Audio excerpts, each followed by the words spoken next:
À l'occasion du 50e festival de l'élevage à Brive, la Chambre d'agriculture de la Corrèze a lancé son projet Agri-Numérique.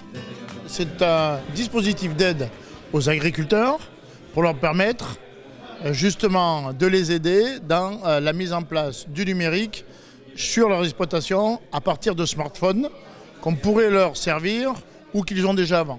Alors Agri-Numérique, déjà ça propose déjà un téléphone, un smartphone déjà qui est assez résistant au choc et aux intempéries et à l'humidité. Donc pour nous permettre d'utiliser des applications qui vont simplifier nos tâches de tous les jours.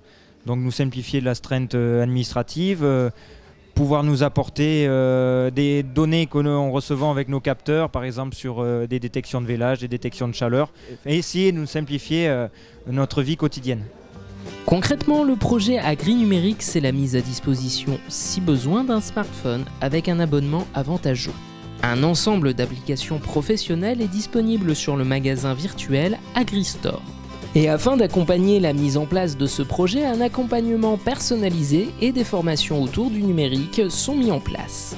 Alors c'est un enjeu important pour la Corrèze, c'est quand même une révolution pour que la Chambre d'agriculture s'occupe en dehors du développement des exploitations agricoles, passe aussi par le numérique pour développer l'agriculture. Une des choses que l'agriculture a plus ou moins souffert depuis des années, c'est l'isolement. Et ça sera déjà un énorme moyen de rompre l'isolement.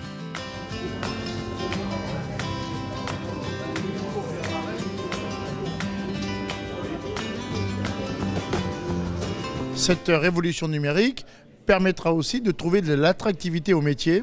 Simplification, gain de temps et puis aussi attrait de notre métier aux générations futures qui arrivent pour faire voir que le numérique existe aussi dans l'agriculture et pour essayer de promouvoir notre métier et amener des jeunes à nous remplacer à l'avenir. Renseignements et inscriptions auprès de la Chambre d'agriculture de la Corrèze, les premiers téléphones seront mis en service début octobre 2018.